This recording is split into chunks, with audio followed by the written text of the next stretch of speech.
Monsieur le secrétaire général du ministère, votre présence ce jour 13 juin 2019 dans cette salle des fêtes des tours administratives témoigne une fois encore de votre attachement et surtout de celle de Madame le ministre aux questions de valorisation et d'épanouissement de la femme et particulièrement de la femme au ministère du Travail et de la fonction publique. Aussi, voudrais-je me permettre, en ce moment solennel, de rappeler que le bureau de l'Amicale des femmes du ministère du Travail et de la fonction publique a pu négocier et obtenir des éminents formateurs ici présents une formation sur les techniques de prise de parole en public.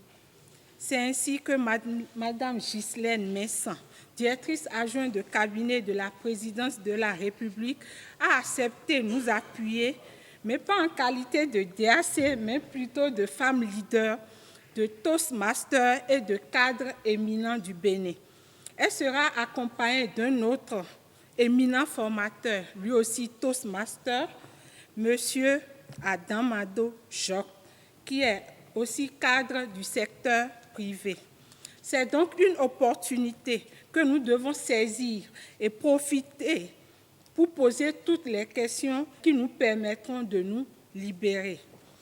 Dans l'espoir que chacun de nous prendra la mesure de l'enjeu, je réitère une fois encore à tous mes souhaits de bienvenue.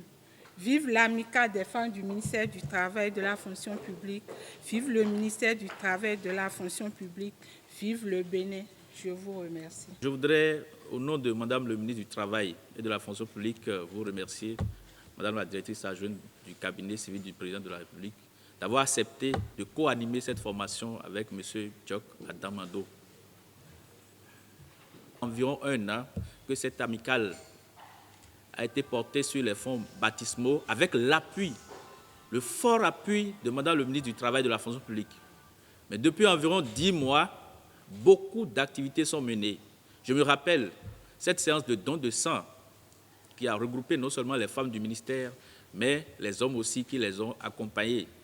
Je me rappelle qu'à l'occasion de la dernière célébration de la Journée internationale de la femme, l'amicale a pu offrir un moulin et beaucoup d'autres choses à une association de femmes à Cotonou ici.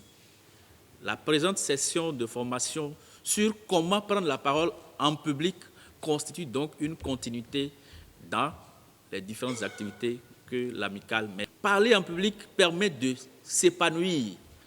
Parler en public permet de se faire entendre.